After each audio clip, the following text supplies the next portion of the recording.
Hey everyone, and welcome back to the Deep Dive. Today we're diving into the world of DoorDash, specifically that big question.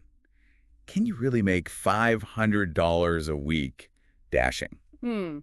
That's the question a lot of people are asking these days. Right. And our guide for this deep dive is Digital Hustle. Uh-huh. They claim to have the inside scoop on how to hit that magic number. Exactly. So whether you're thinking about starting a side hustle or you're just curious about the gig economy in general, stick around. We're going to break it all down for you. It's a pretty fascinating world. I mean, this whole idea of ditching the 9 to 5 and delivering food for a living. It really is. But okay, let's be real for a second. Can you actually make $500 a week? Yeah, that's what we're here to find out. Is it all hype? Is it realistic? Well, Digital Hustle says it is, but we need to put that claim to the test. All right, so before we get too deep into the weeds, how does DoorDash even work? Okay, so basically it's a three-way connection. You've got customers who are hungry, restaurants who make the food, and then dashers who are the independent contractors connecting the two. Gotcha. And we know from Digital Hustle that DoorDash isn't some tiny operation. They're in over 7,000 cities across the U.S. Yeah, that's huge. Which means there's a massive potential customer base, but also a lot of competition for dashers. Oh, for sure. Okay, so let's get down to business. What about this $500 a week claim? Can the average person actually pull that off? Well, to figure that out, we need to understand how dashers get paid. Digital Hustle breaks it down into three main parts: base pay for each delivery, tips from customers, and then any special promotions DoorDash might be running. So it's not as simple as just delivering as many orders as possible. Right. There's a bit more strategy involved if you want to maximize your earnings. I see. Now, I know Digital Hustle mentions average hourly rates from Indeed, like around $18 an hour. Yeah, but those averages can be a bit misleading. How so? Well, your actual earnings are going to depend on a lot of factors. Where you're dashing, the time of day, even things like the weather can affect how busy it is and how much people are tipping. Makes sense. Oh. So that $18 figure, it might not be the reality for everyone. Right, exactly. It's a good starting point, but there are so many variables to consider. Okay, I'm ready to get into some of these tips for maximizing earnings. One that caught my eye was guaranteed earning incentives. Sounds kind of too good to be true. Yeah, so with these, DoorDash will sometimes offer deals where they guarantee a certain amount of money if you complete a certain number of deliveries. For example, they might say if you do 50 deliveries in a week, you're guaranteed at least $500.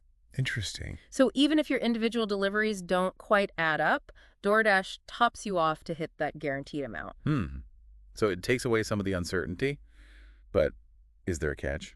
Well, there's always a trade-off. To hit that guaranteed amount, you have to commit to a high volume of deliveries, so you might have to sacrifice some flexibility or work longer hours. Right, so you're trading predictability for freedom. Mm. Makes sense. Now, Digital Hustle also mentioned something called Earn by Time mode. What's that all about? So this is a newer option that DoorDash has rolled out. It's kind of a different way of getting paid. Well, instead of the usual base pay plus tips, you get a guaranteed hourly rate for every hour that you're actively dashing. Wait a second. A guaranteed hourly rate, that sounds almost like a regular job. Right. So it offers more predictability, but it's not that simple. To qualify for the hourly rate, you have to accept pretty much all the deliveries they send your way during that hour. Gotcha. So you're giving up some control over which deliveries you take. Exactly. It's another trade-off. Okay. Now let's talk about those promotions and bonuses Digital Hustle mentions. Those seem pretty key if you're trying to hit that $500 mark, right? Oh, absolutely. DoorDash offers a whole range of them. Things like peak pay incentives during busy times. Right. Or challenges like complete 15 deliveries and get a $20 bonus. So it's all about being strategic, Yeah, taking advantage of those opportunities. definitely. You got to keep an eye on those and plan your week around them if you can. So it's not just about mindlessly accepting every order. It's about working the system a little bit, right? Exactly. Thinking like a business owner. Okay, speaking of which, Digital Hustle has this tip that sounds pretty intense. They call it multi-apping. What is that? So this is where it gets a little crazy. Multi-apping is basically juggling multiple delivery apps at the same time. Wow. So you might have DoorDash open, Uber Eats, Grubhub, maybe even Instacart. All at once. The idea is to maximize your chances of getting orders and making the most of every minute you're on the road. That sounds like a recipe for disaster. I can barely handle one app at a time. It definitely requires some serious organization and multitasking skills, but some people swear by it. They say it can really boost your earnings. Okay, I'll take their word for it. But let's move on to a tip that seems a little more manageable. Digital Hustle talks about hotspot hunting. Hmm. What is that exactly? So this one's pretty straightforward. It's all about positioning yourself strategically in areas with a lot of delivery demand. So like busy downtown areas during lunch. Yep. Or popular restaurant districts, or maybe college campuses late at night. Go where the hungry people are.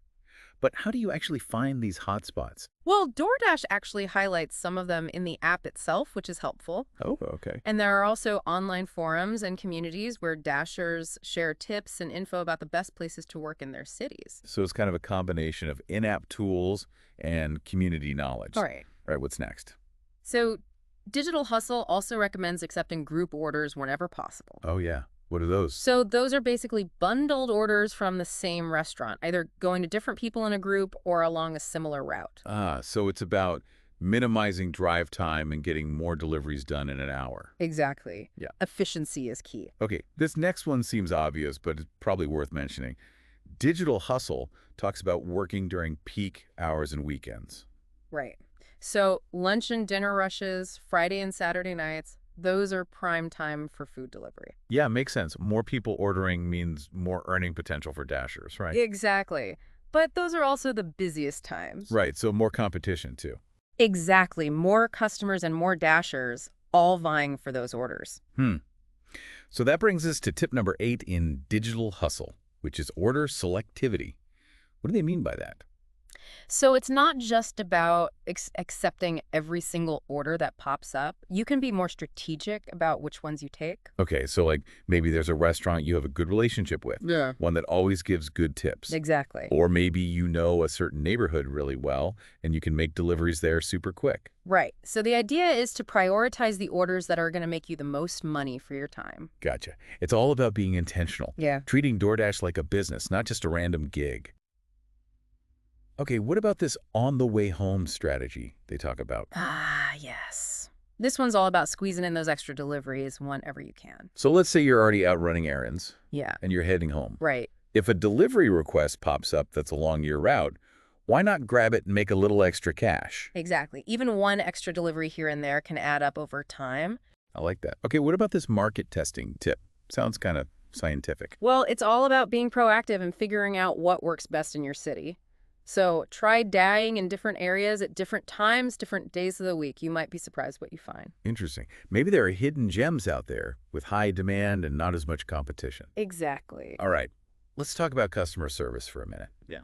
How important is that for Dashers, and what does Digital Hustle recommend? Oh, customer service is huge, especially when it comes to tips. Remember, tips are a big part of a Dasher's income. Right. So being friendly, being on time, those things can really make a difference. For sure. I mean, even just little things like greeting the customer by name, making sure the order's accurate. Yep, all that stuff adds up. Okay, tip number 12, tracking income and expenses. Why is that so important? It seems kind of like a hassle. Well, it is a little extra work, but it's worth it for a couple of reasons. First, it helps you understand your own earning patterns. You can Yeah. see when and where you're making the most money. Right, so it helps you make smarter decisions about when to work. Exactly. And the other big reason is taxes. As an independent contractor, you're responsible for managing your own taxes. Right. So keeping accurate records is super important. Makes sense. So tracking helps with maximizing earnings and also makes tax time a little less painful. Exactly. And finally, Digital Hustle's last tip, number 13, ties everything together. Oh, yeah. What is it? Adopt a business owner's mindset. I love that. Tell me more. Well, think of yourself as the CEO of your own little delivery empire. Oh? You're investing your time, your vehicle, your energy into this venture, so you want to be strategic about it. Right, so it's about maximizing profits, minimizing expenses, building a thriving operation. Exactly. Digital Hustle really emphasizes this point throughout.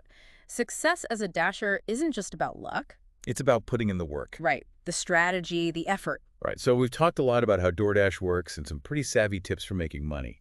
But let's be honest, there are also challenges to being a Dasher. Oh, definitely. Right. There are downsides, trade-offs, things to consider. Absolutely. So let's unpack those in part 2. Yeah. I mean, one of the biggest things is wear and tear on your vehicle. Oh, right. You're driving a lot, so that means more frequent maintenance, Wow. oil changes, tire rotations, that kind of stuff. Yeah. And then, of course, there's always the risk of bigger repairs down the road. That's a good point. You have to factor that in. It's not just the time you're spending dashing. Right. It's the impact on your car, too. Exactly. And gas prices. Oh, yeah. Those can be all over the place. They can really eat into your profits if you're not careful. So it's almost like you have to run a cost-benefit analysis for every dash, Yeah. weighing the potential earnings against the expenses like gas and maintenance. Yes. Okay. And then there's the competition, right? Oh, yeah. That's a big one. It seems like everyone's doing gig work these days. It's getting more and more competitive for sure. So more dashers, all fighting for those same orders. Especially during those peak hours we talked about. Right. It can be a real hustle to get the good deliveries. Which brings us back to that $500 a week promise. Just because digital hustle says it's possible Right. doesn't mean it's a guarantee for everyone. No, not at all. Everyone's situation is different. Exactly. Your location, how much time you can put in, Your strategy. it all makes a difference. It does. So it's not some get-rich-quick scheme. No. It's more like a potential income opportunity Right. Yeah. that takes work and planning. And a little bit of entrepreneurial spirit. I like that. Yeah, you really have to be your own boss in a lot of ways. So is it doable? I think for some people, absolutely. Okay. Especially those who are willing to put in the time and effort. And be strategic. Exactly. But you have to go in with realistic expectations. For sure. Weigh the pros and cons, see if it's right for you, even if you decide DoorDash isn't your thing. Right. I think there are some good lessons here. What? Absolutely. For anyone. Yeah. What? Well, I think it shows the importance of adaptability, Okay. being resourceful. Those are really important skills these days. Definitely. Things are changing so fast. Yeah. You have to be able to keep up. Learn new things. Embrace new ways of working. That's a good point. The old 9 to 5 just doesn't work for everyone anymore. Nope. People are looking for other options. And DoorDash is one of them. It is. It gives people a way to make some extra money. Exactly. Especially with the cost of living being so high. It's a way to bridge that gap. Make ends meet. Yeah. Or maybe even just reach some financial goals. I think it also taps into this sense of entrepreneurship. Oh, definitely. People want to be their own boss, Mm-hmm. create their own opportunities. And I think that's really empowering for a lot of people. It is. It's a really interesting phenomenon It is. to see how the gig economy is changing the way we work. All right, so to sum up, Yeah. we've explored how DoorDash works. We've uncovered some tips for earning money, Right. and we've talked about the potential downsides. The challenges. So what's the final verdict? Well, I think making $500 a week with DoorDash is definitely possible, Okay. but it's not easy. It takes work, It does. and you have to be smart about it, Strategy is key. be realistic about the challenges, Absolutely. but ultimately, Yeah. it's up to each individual Right. to decide if it's right for them. Exactly. And even if DoorDash isn't your thing, I think we can all learn something from this conversation I agree. about the changing nature of work And the gig economy. and the pursuit of financial freedom. It's a fascinating topic. It really is. And it's something we'll probably be talking about a lot more in the future. Definitely. Okay, so we've covered a lot of ground on this DoorDash deep dive. Yeah. We've talked about the how-to, the potential, the challenges. But, you know, I feel like there's something bigger here. Yeah, there is. Right. It's not just about DoorDash. Okay. This whole conversation, can you really make $500 a week? Yeah. I think it tells us a lot about how work is changing. Yeah, okay, I see that. Like how people view work, how they view financial freedom these days. So it's about more than just delivering food. It's about a bigger shift in how we think about work. Exactly. I mean, for one thing, it shows this desire for flexibility, Right. autonomy. Mm-hmm. People want to be their own boss, set their own hours. Yeah, that makes sense. Uh-huh. The traditional 9 to 5 is just not for everyone. It's not.